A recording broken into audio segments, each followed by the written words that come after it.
Prosseguindo na síntese do livro de Levítico, do capítulo 1 ao capítulo 7, o livro de Levítico traz uma série de ordenanças sobre como as ofertas deveriam ser feitas ao Senhor. Então ele tem essa primeira divisão. O termo oferta vem do hebraico korban e se traduz por aproximar-se. Essas ofertas vão ensinar como o homem deve se aproximar de Deus. Então, o principal critério é: o homem, ele não tem condições de organizar ofertas para chegar a Deus. Ele tem que seguir a organização divina. Então, os critérios não são humanos, os critérios são divinos. E isso nós podemos observar até no ato da construção do altar.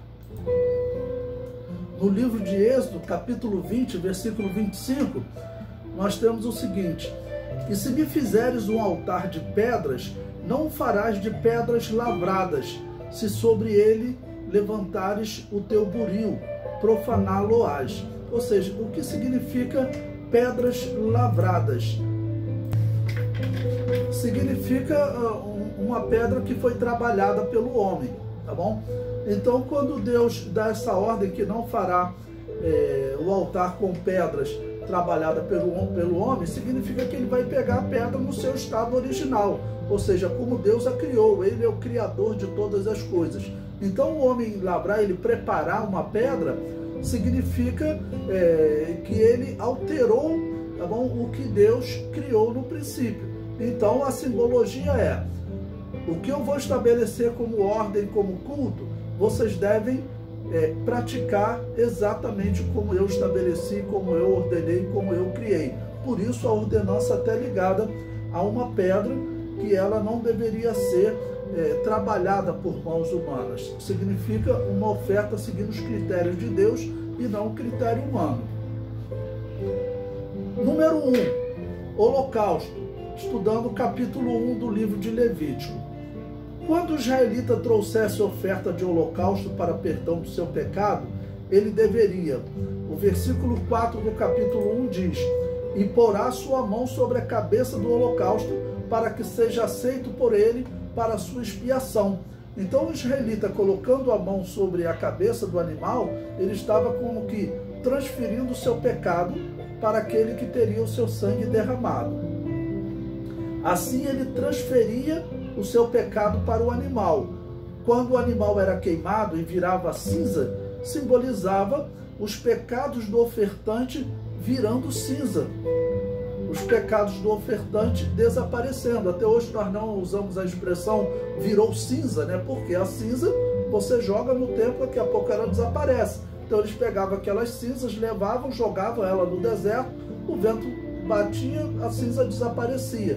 Então, simbolicamente, os pecados desapareceram.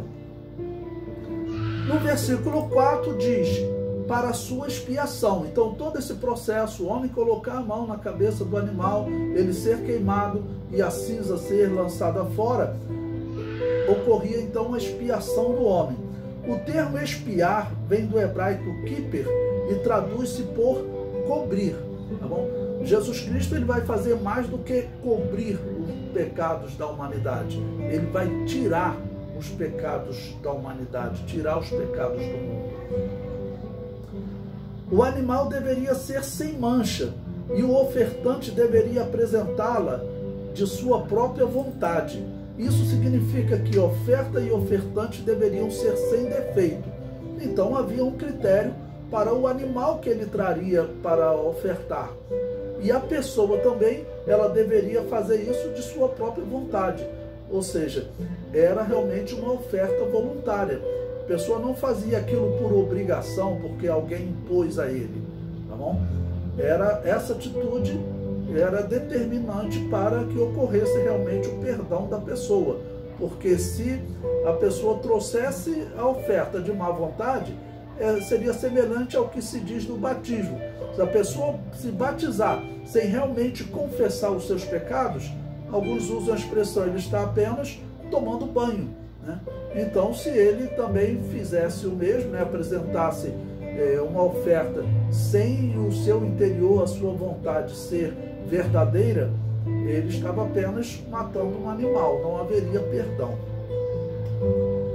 Se a oferta fosse apresentada a Deus seguindo todos esses critérios, ele era oferta de cheiro suave a Yahvé, diz o versículo 17, ou de aroma agradável.